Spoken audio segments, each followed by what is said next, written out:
आइए हम एक वचन को देखते हैं, मत्ती रचित सुसमाचार उसका 13 अध्याय और 31 वचन।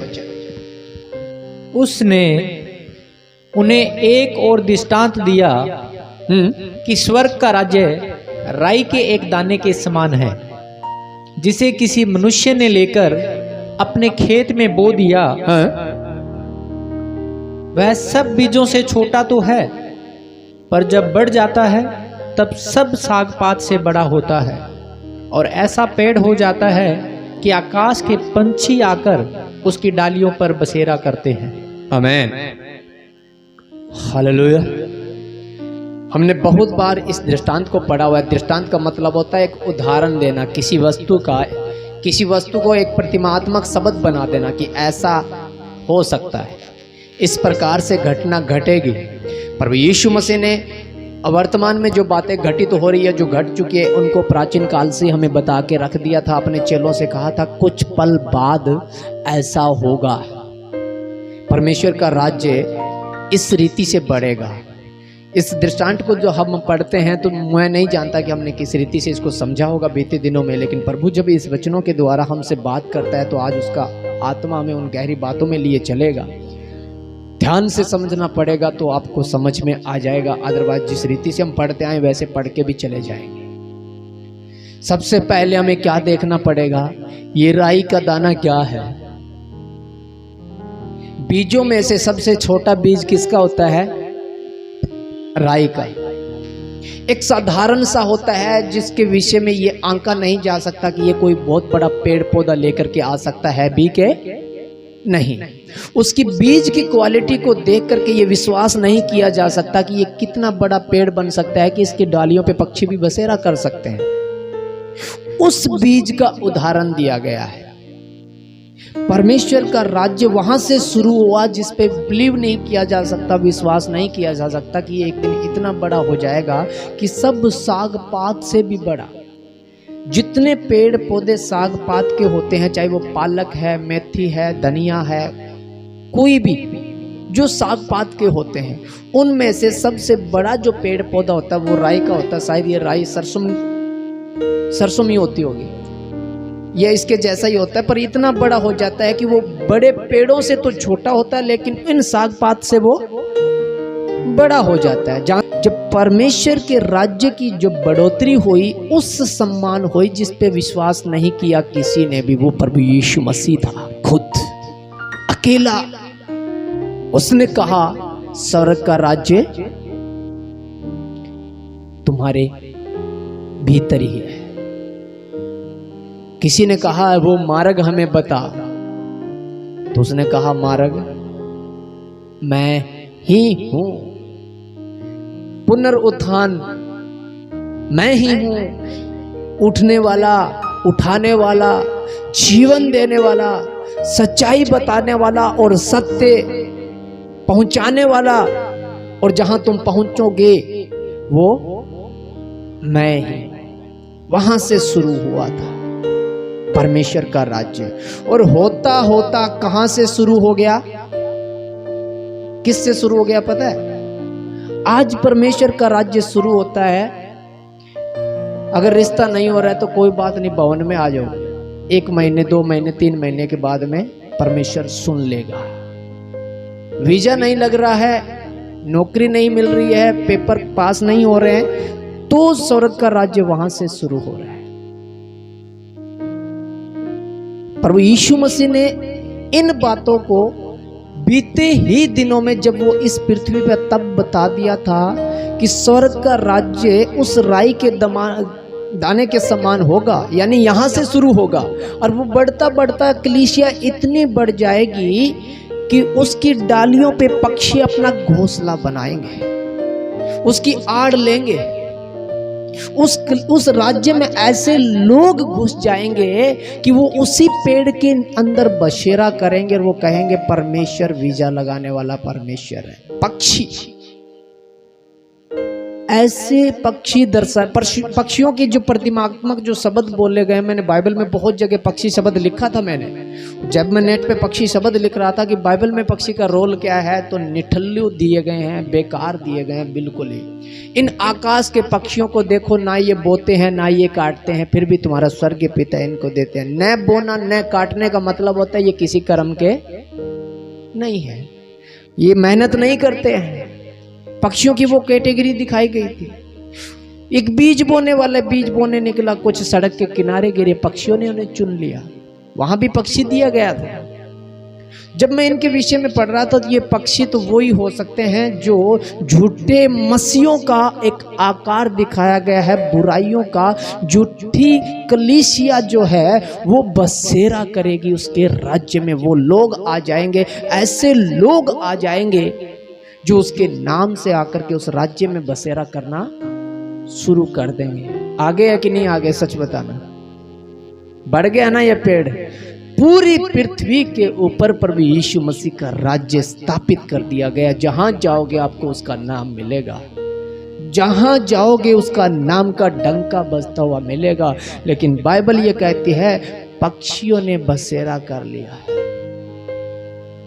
उस पे अपना घोंसला बना लिया।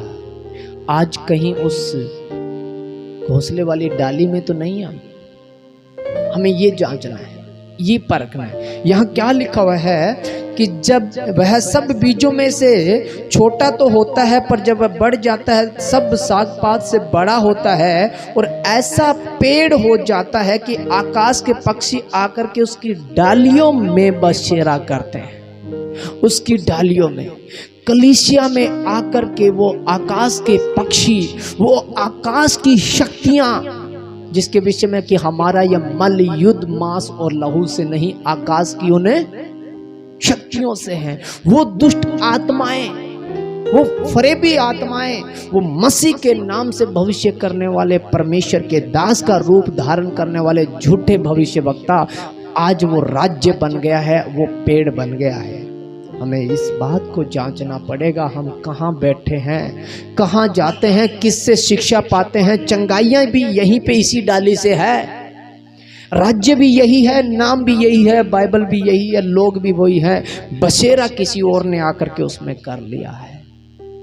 आज इतने झूठे मसीह लोग उठ खड़े हो गए हैं,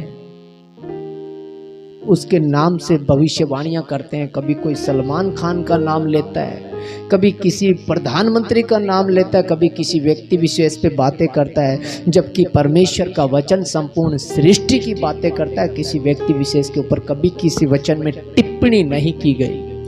परमेश्वर ने किसी भी वचन के अंदर किसी एक व्यक्ति विशेष की टिप्पणी नहीं की गई, कहीं भी नहीं की गई।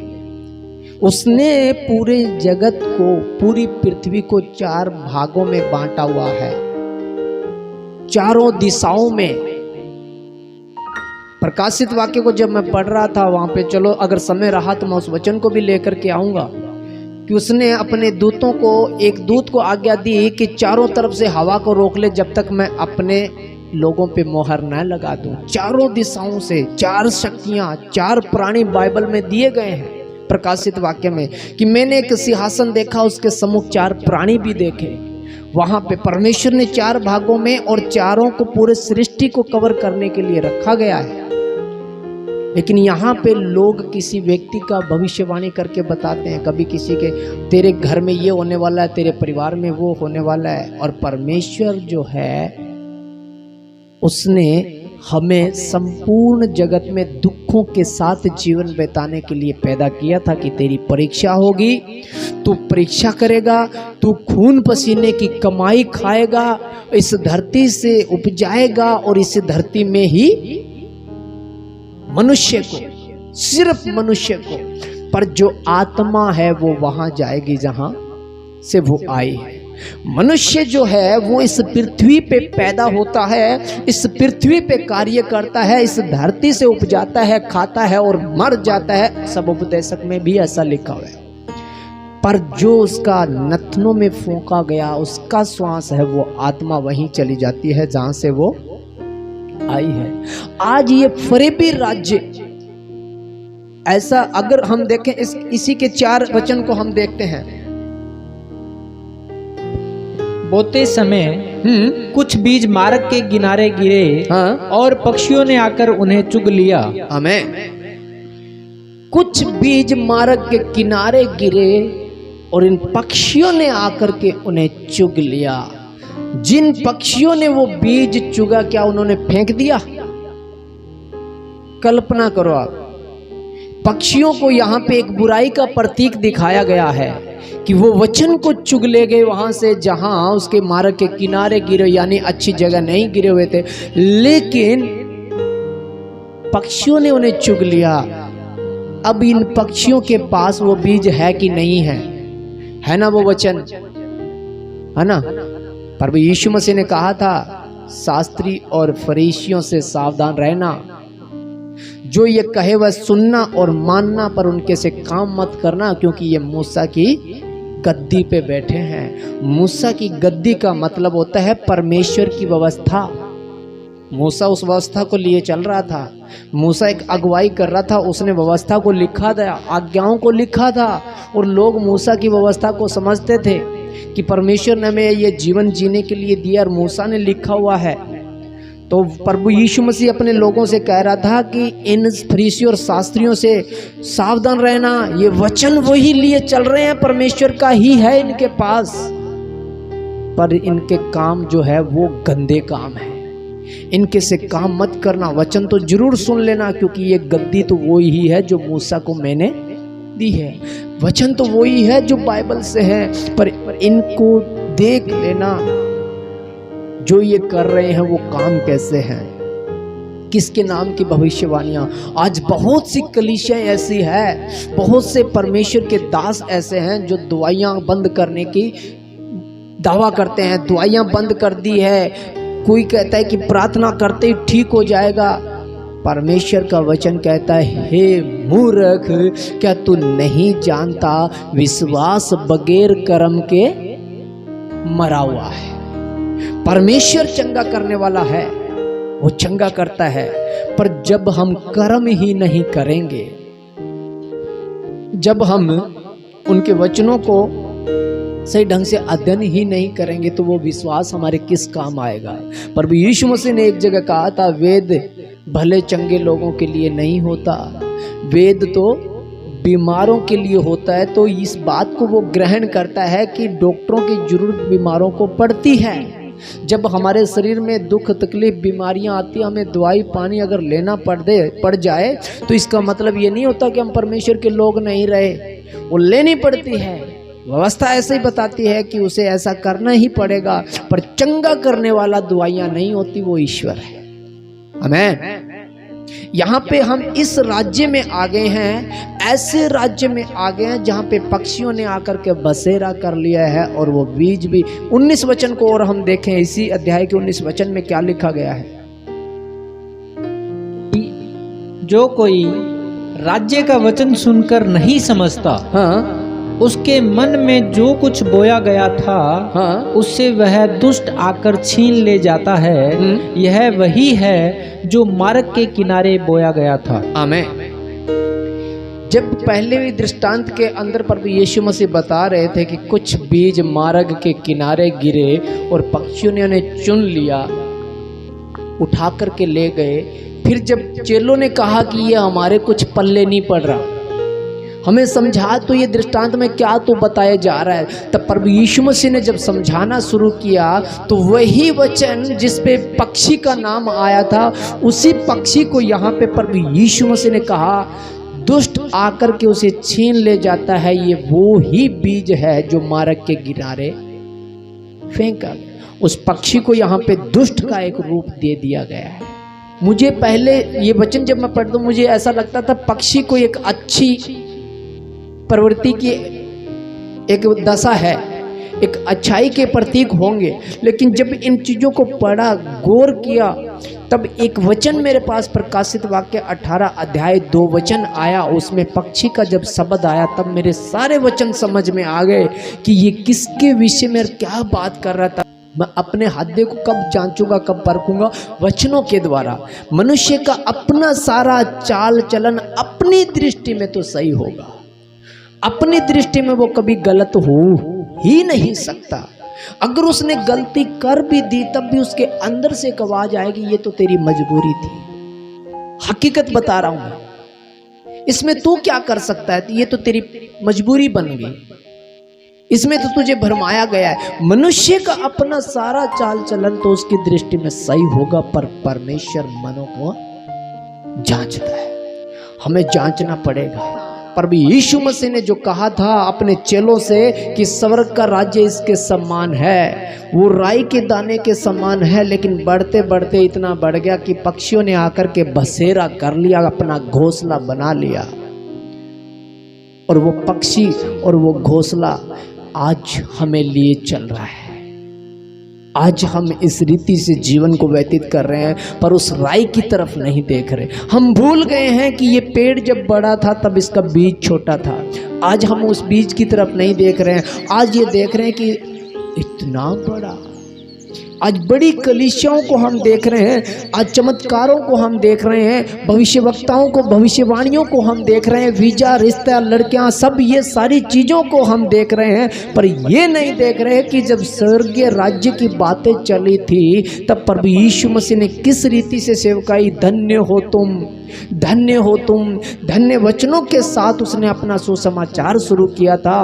और पहली बार जब चेलों के ऊपर पवित्र आत्मा उतरा, मैं प्रेरितों के काम को पढ़ रहा था 2 अध्याय को, पहली बार जब पवित्र आत्मा उसके चेलों पे उतरा तो सुसमाचार सुनाया गया, वो चंगाई का नहीं था। पतरस ने खड़ा होकर के जब बताना शुरू किया तो वो चंगाई का नहीं था, वो भविष्यवाणियों का नहीं था, वो पूर्व ज्ञान की बातें बता रहा था कि जिस ज्ञान को परमेश्वर ने पहले से ही हमें दे रखा है कि वो दुख उठाएगा और वो छुड़ाया जाएगा, क्योंकि उसका बंदी बनाया जाना अनहोना था। आइए प्रेरितों के काम में चलते हैं, इसको यहीं पे रखेंगे, आगे बढ़ेंगे इसमें। प्रेरितों के काम और उसके 2 अध्याय और 23-24 को हम देखेंगे। उसी को जब वह परमेश्वर की ठहराई हुई मनसा और होनहार के ज्ञान के अनुसार पकड़वाया गया, तो तुमने अधर्मियों के हाथ से उसे क्रूस पर चढ़ाकर मार डाला। परंतु उसी को परमेश्वर ने मृत्यु के बंधनों से छुड़ाकर जिलाया, क्योंकि यह अनहोना था कि वह उसके वश में रहता। आमीन।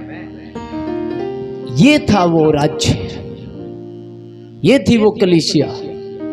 यहाँ किसी चंगाई की बात नहीं थी। जब उसमें प्रचार का जिक्र आया तो उसने ये कहा कि जिसको तुमने मार डाला, अधर्मियों के हाथों में सौंपा।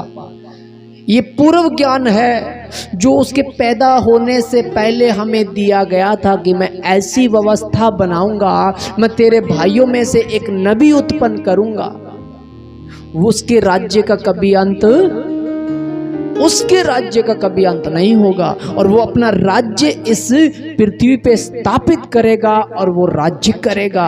और ये सच था, उसने अपना राज्य स्थापित किया और वो सदा काल का राज्य बन गया। आज उसके राज्य को अंत करने के लिए बहुत जोर लगाया जा रहा है। बड़ी बड़ी कंट्रियों ने बैन कर रखा है, बाइबल नहीं पढ़ने देते, मारते हैं, सजाए मौत है अगर किसी के घर में बाइबल मिल जाए तो। बहुत ऐसी कंट्रियां, बहुत ऐसे देश है जहां पे लोग गुफाओं में बढ़ कर के प्रार्थना करते हैं। इन चीजों को जब मैं देखता हूं, आप यकीन मानना सच कि वहां पे जहां सरकार की व्यवस्था नहीं पहुंची, जहां पे सरकार की लाइटें नहीं पहुंची, जहां पे सरकार की कोई ऐसी व्यवस्था नहीं पहुंची, वहां परमेश्वर का वचन पहुंच गया है। हालेलुया। पर मैं ये आपको बता रहा हूं कि ये राज्य स्थापित हो गया है। हम लोग उस राज्य के लोग हैं, पर कहीं ऐसा तो नहीं है कि उस चिड़िया के घोंसले की तरफ हमारा दाग जाग है। क्योंकि वहाँ इस राज्य के अंदर पक्षी भी आए हुए हैं, उन्होंने अपना डेरा बसेरा किया हुआ है उसी डालियों पे।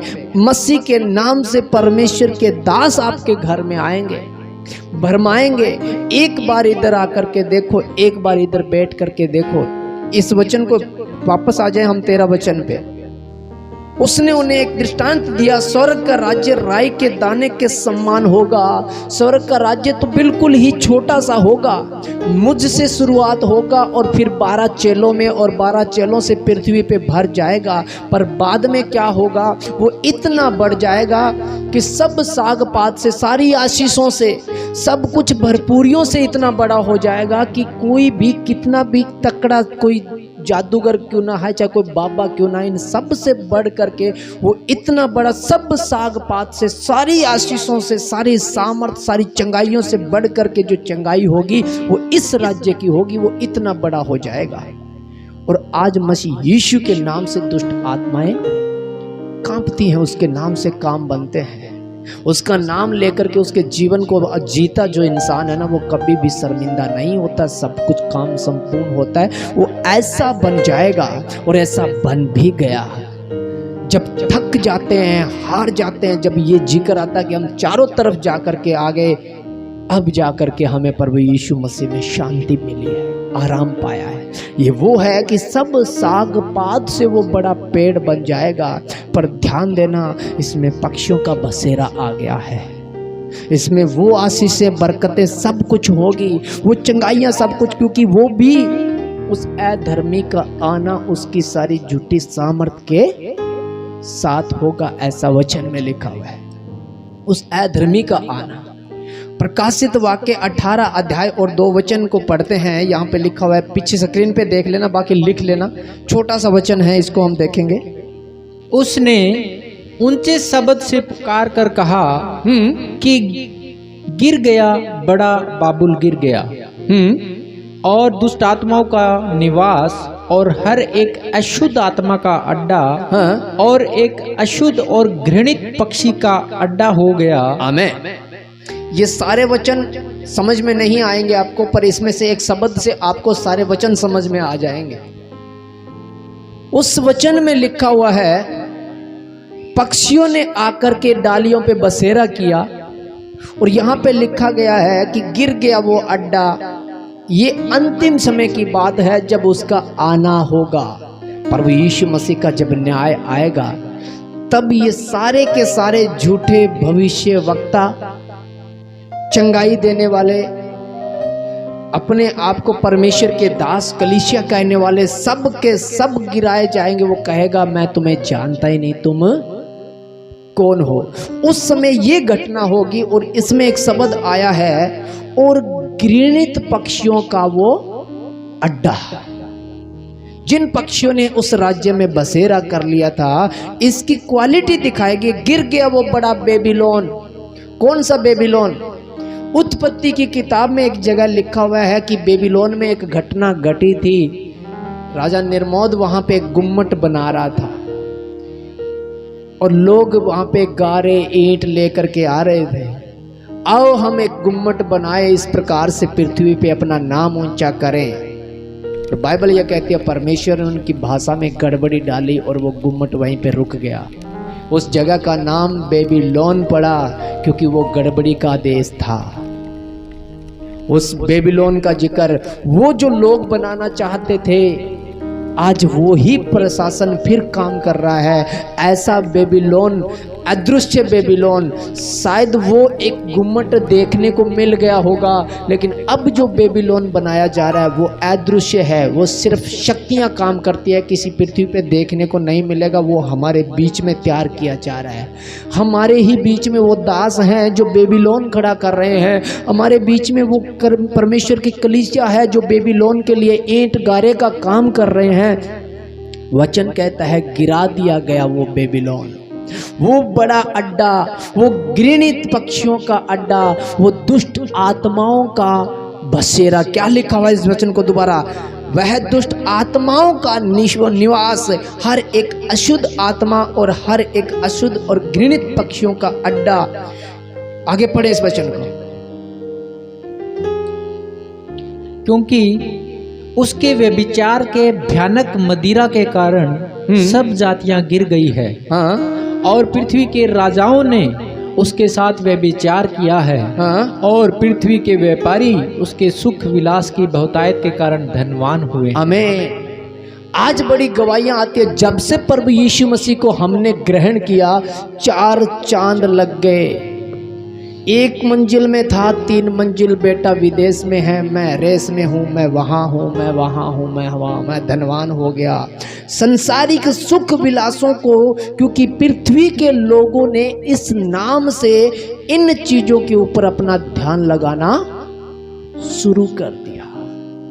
ये वो अड्डा है, आप यकीन मानना कलीसियाओं में इन चीजों का जिक्र सबसे ज्यादा मिलेगा, सबसे ज्यादा। क्योंकि सबसे ज्यादा क्यों मिलेगा? दृष्टांत ही इस रीति से दिया गया था, वो छोटा था बड़ा हो गया, इतना बड़ा पक्षियों ने उसकी डाली पे बसेरा कर लिया। और ये वो पक्षी है जो यहाँ पे दर्शाया गया। जब मैंने इस वचन को पढ़ा मुझे सारे वचन क्लियर हो गए, ये कहाँ पे बात कर रहा है, किसके विषय में बात कर रहा है। उनके विषय में प्रभु यीशु मसीह के द्वारा मुझे गाड़ी मिल गई, प्रभु यीशु मसीह के द्वारा मुझे नौकरी मिल गई, मैं इतना बड़ा हो गया, मैं सुख में, मैं विलास में, फलाने दिखने भाग, ये वो सारी बातें यहाँ पे। क्योंकि वह विचार की मदिरा में, गंदे कामों में, घृणित कामों में, और लोग मसीह के नाम से खड़े हैं। वो काम जो परमेश्वर नहीं चाहता खड़े रहें, खड़े मिलेंगे, उनका अड्डा गिराया जाएगा। वो भेड़ों को बकरियों से क्या करेगा? अलग करेगा। ये सारे वचन इसी का एक सार फिर से आ जाए, हम मत्ती 31 में आ जाए, 33 वचन को हम पढ़े। उसने एक और दृष्टांत उन्हें सुनाया कि स्वर्ग का राज्य खमीर के समान है, जिसको किसी स्त्री ने लेकर 3 पसेरी आटे में मिला दिया, और होते होते वह सब खमीर हो गया। आमीन। यहाँ पे एक स्त्री का जिक्र आया हुआ है, पहले पुरुष का जिक्र आया था, यहाँ पे स्त्री का जिक्र है कि स्त्री ने उसको लेकर के मिला के रख दिया। यानी कि एक ऐसा पंथ जिसको कुपंथ बोल सकते हैं, एक ऐसी व्यवस्था जिसको अव्यवस्था बोल सकते हैं, एक ऐसा घर जिसको बदचलन घर बोला जा सकता है, एक स्त्री के विषय में जिक्र कर रहा है कि उसने 3 पनसेरी, 3 पनसेरी का मतलब होता है प्रभु यीशु मसीह मुर्दों में से तीसरे दिन जी उठा, वो राज्य था उसके अंदर मिला दिया, उस कार्य में मिला दिया जिसने कहा कि मैं आ गया हूं और उसके राज्य का कभी अंत नहीं होगा। उस स्त्री ने ऐसा सुसमाचार फैलाना शुरू कर दिया। एक स्त्री के विषय में आता है जिसका नाम इजेबेल है। पुराने नियम में जब आप पढ़ोगे तो उसका नाम क्या है? इजेबेल। इजेबेल। प्रकाशित वाक्य और उसका शायद 2 अध्याय 20 वचन में भी लिखा हुआ है कि तू उस स्त्री को अपने बीच में रहने देता है जो भविष्यवक्तनी, झूठी भविष्यवक्तनी कहलाती है, जो उसके मेरे दासों को, मेरे लोगों को उस चढ़ाई हुई भेंट को खाने पे मजबूर करती है। और ये इजेबेल स्त्री जो है वो अहाब राजा की पत्नी थी, जो एलिया के ज़माने में थी, जब एलिया नबी ने बारिश की थी इस पृथ्वी पे और बारिश को रोका था। उस जमाने की वो स्त्री जिसने भरमाया था लोगों को, परमेश्वर के लोगों को गिरा दिया था झूठे प्रचार कर करके। और बाइबल में एक जगह परमेश्वर के दासों ने भी कहा था, प्रभु यीशु मसीह के चेलों ने, स्त्रियां सभा में चुप रहे तो ही ठीक है, बोला था कि नहीं बोला था? और यहाँ पे जिक्र आता है ऐसा कुपंथ कि उसने एक शेर आटा 3 शेर में मिला दिया और होते होते सारा कुछ क्या हो गया? खमीरा हो गया, सारी व्यवस्था ही पलट गई। आज उस स्त्री को हम किसी व्यक्ति विशेष स्त्री नहीं कह सकते, पर ऐसी कलीसिया है, एक ऐसी कलीसिया निकली। फिर भी मैं कहता हूं शुरुआती दौर में जब प्रभु यीशु मसीह का प्रचार प्रसार शुरू हुआ था, प्रारंभिक कलीसिया जब शुरू हुई थी, उस दौर में 350 साल बाद एक ऐसा पंथ निकल करके आया जो मसीह यीशु मसीह के नाम से निकला था। वो ऐसी कलीसिया आई कि वो भर गई थी पूरी पृथ्वी पे। ऐसी व्यवस्था उस जमाने में, तब उसको स्त्री बोला गया। प्रकाशित वाक्य में ऐसी कलीसिया को स्त्री, व्यभिचारिणी, जो लाल अजगर पे बैठी है, जो जंगल में भाग गई, जो समुद्र पे, ऐसा उस स्त्री का चरित्र दिखाया गया। वो कलीसिया है। कई बार जब हम इन वचनों को पढ़ते हैं तो हमें ये ठेस लग जाती है, ये तो जनानियों के विषय में बात करता है, तो मैं तो प्रचार कर ही नहीं पाऊंगी। ये बातें हमें ठेस पहुंचा देती है। किसी भी स्त्री के विशेष रूप में नहीं दर्शाया गया। एक परमेश्वर की बेटी अच्छी रीति से सुसमाचार कर सकती है, उसमें प्रभु का आत्मा होना जरूरी है। हालेलुया। हम ऐसे राज्य में हैं, हम ऐसे लोगों के बीच में हैं जिसमें संपूर्ण खमीरा हो गया है। हम ऐसे राज्य में हैं जहां पे पक्षी बसेरा करते हैं। हमें सचेत रहना पड़ेगा, दृढ़ रहना पड़ेगा और परमेश्वर के वचनों पे अटल रहना पड़ेगा। जहां आप बैठे हो, वो मैं सच कहता हूं, आपकी सामर्थ छोटी हो सकती है। हालेलुया। आपकी सामर्थ छोटी हो सकती है। अगर धीरज रूपी वचनों को थामे रहे तो यकीन मानना, वो दिन आएगा सब शैतान के सभा वाले कदमों में होंगे, वो राज्य परमेश्वर का होगा। हालेलुया। निकाले प्रकाशित वाक्य। इस खमीरा के विषय में प्रभु ने चाहा मैं फिर से बताऊंगा ये खमीर क्या है और इस खमीर को बुराई का प्रतीक क्यों दिया गया। ये बहुत गहरे वचन आएंगे निकल के, पर अब समय न होते हुए इस कारण से हम प्रकाशित वाक्य से ही एक शब्द को देखेंगे। प्रकाशित वाक्य और उसका 3 अध्याय 7 से ही देखेंगे हम इसको।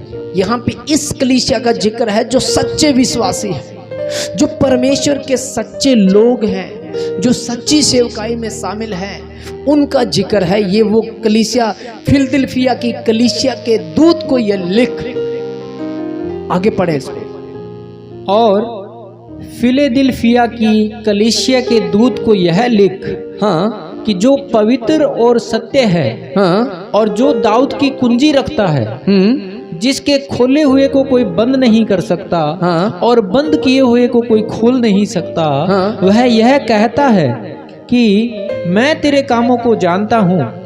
देख, मैंने तेरे सामने एक द्वार खोल रखा है, हाँ, जिसे कोई बंद नहीं कर सकता, कि तेरी सामर्थ थोड़ी सी है और तूने मेरे वचन का पालन किया है और मेरे नाम का इनकार नहीं किया। देख, मैं शैतान के उन सभा वालों को तेरे वश में कर दूंगा, जो यहूदी बन बैठे हैं पर है नहीं, वरन झूठ बोलते हैं। देख, मैं ऐसा करूंगा कि वे आकर तेरे चरणों में दंडवत करेंगे और यह जान लेंगे कि मैंने तुझसे प्रेम रखा है।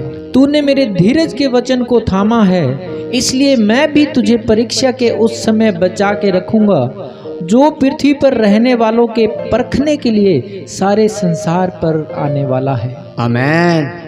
हालेलुया। ये एक कलीसिया के विषय में। अब कहाँ है? हालेलुया। कहाँ हैं आप? कौन सी कलीसिया के हैं? आनंद करो इस बात का। सामर्थ तो थोड़ी हो सकती है, शायद आपके अंदर शिक्षा थोड़ी कमजोर हो सकती है, पर वचन को अगर थामे रहे, स्थिर रहे, तो कहता है कि जब परीक्षा का दौर आएगा जो इस पृथ्वी पे रहने वालों पे पड़ने वाला है, तब मैं तुझे बचा के रखूंगा।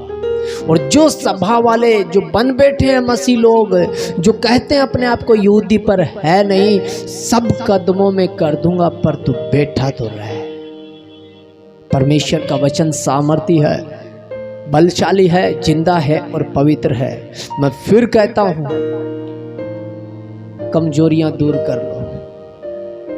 कुछ भी है, गलतियां हुई है, इंसानों से होती आई है, फिर कहता हूं दूर कर लो। कुछ नहीं रखा नशे में, निकाल दो अपने जीवनों से।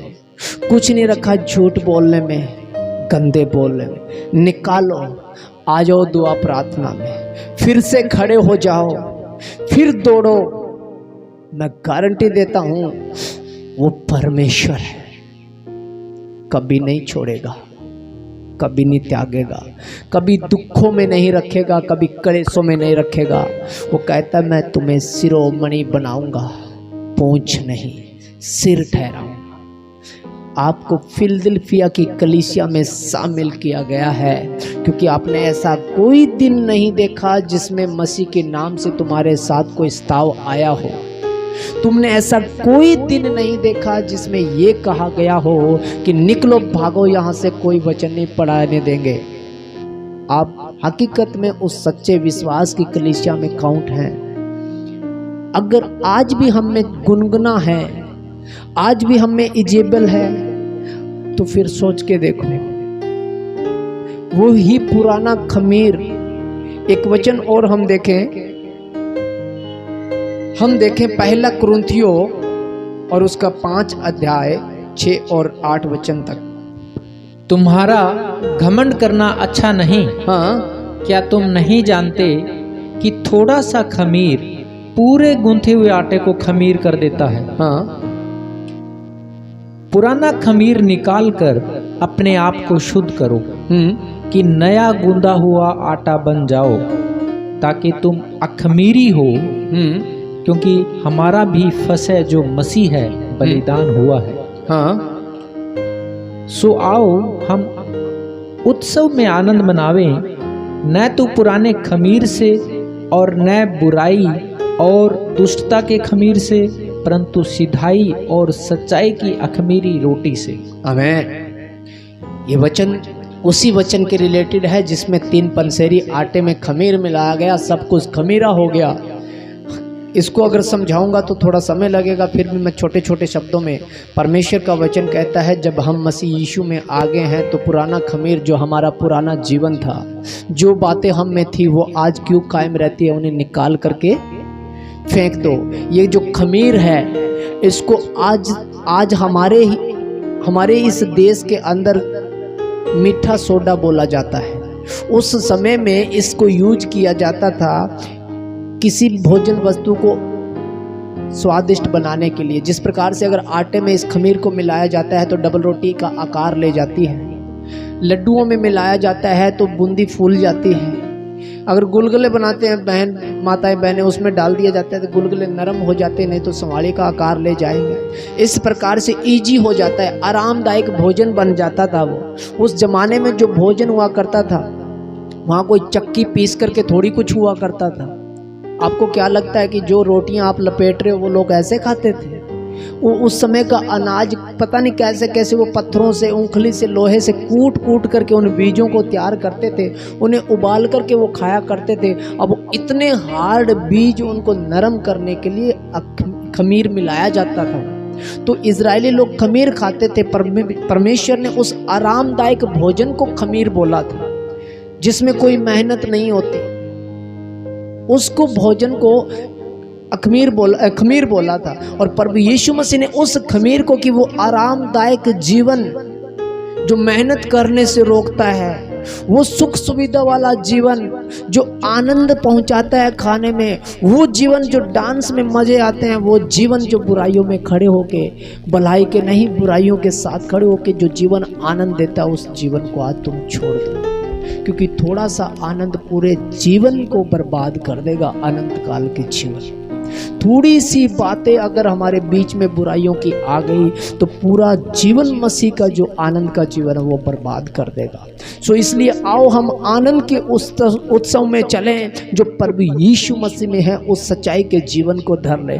ना हम में कोई बुराई रहे, ना किसी के प्रति कोई ईर्ष्या द्वेष भावना रहे। हम सब एक ही पिता के बेटे और बेटियां हैं। इस देह में रहते हुए कोई काकी, कोई मामी, पति पत्नी हो सकते हैं, पर जब देह से बाहर आएंगे तो हम सब उसके बेटे और बेटियां हैं। हम एक से पैदा हुए हैं, हम एक से ही हुए हैं। आदम से पैदा हुए, क्या स्त्री क्या पुरुष, सब आदम से ही निकाले गए हैं। स्त्री को रचा तब भी आदम से, पहले आदम था तब स्त्री आई।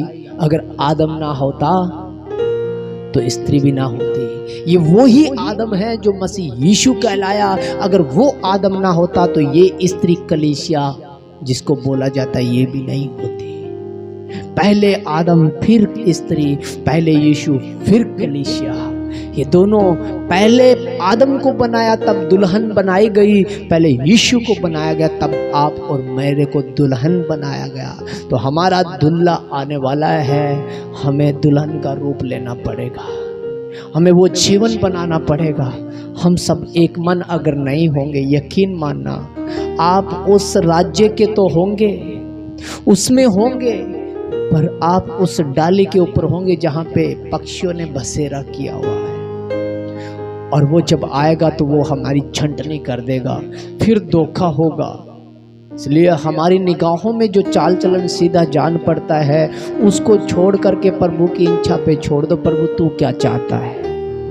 हमारी अपनी इच्छा ठोकरों में ले आती है, हमारे अपना आनंद हमें बहुत बार दुखों में ले जाता है। हमें प्रभु के आनंद में रहना, कभी दुखों में आएंगे ही नहीं, कभी नहीं आएंगे हम। जब वो आनंदित जीवन, जो पद आपको प्रभु ने दिया है ना, मैं यकीन से कहता हूं संसार में कोई नहीं देगा आपको। परमेश्वर ने अपने राज्य का पद दिया है। पौलुस कहता है अब तक तो हमें यही पता नहीं हम कौन क्या कुछ होंगे, इतना जानते हैं जो भी पद होगा वो आनंद का होगा, क्योंकि वहां पे दुख नहीं है, वहां पे कलेश नहीं है, वहां आनंद ही आनंद है। हालेलुया। इन वचनों के साथ प्रभु आपको आशीषें दें, बरकतें दें। वचन बहुत गहरे हैं, समय बहुत लग जाएगा, पर जब तक जीवन है हम बढ़ते चले जाएंगे। अब सब हम इकट्ठे हो करके, एक मन हो करके आगे बढ़ेंगे। और ये खमीरा नहीं करना है, आटे में अपने जीवन को जीना है, पाक साफ और बढ़ते चले जाना, एक दूसरे को लिए चलना। जो गिर गया उसे उठाओ और जो उठा हुआ है उसके साथ चलना शुरू कर दो। सबको जय मसीह के।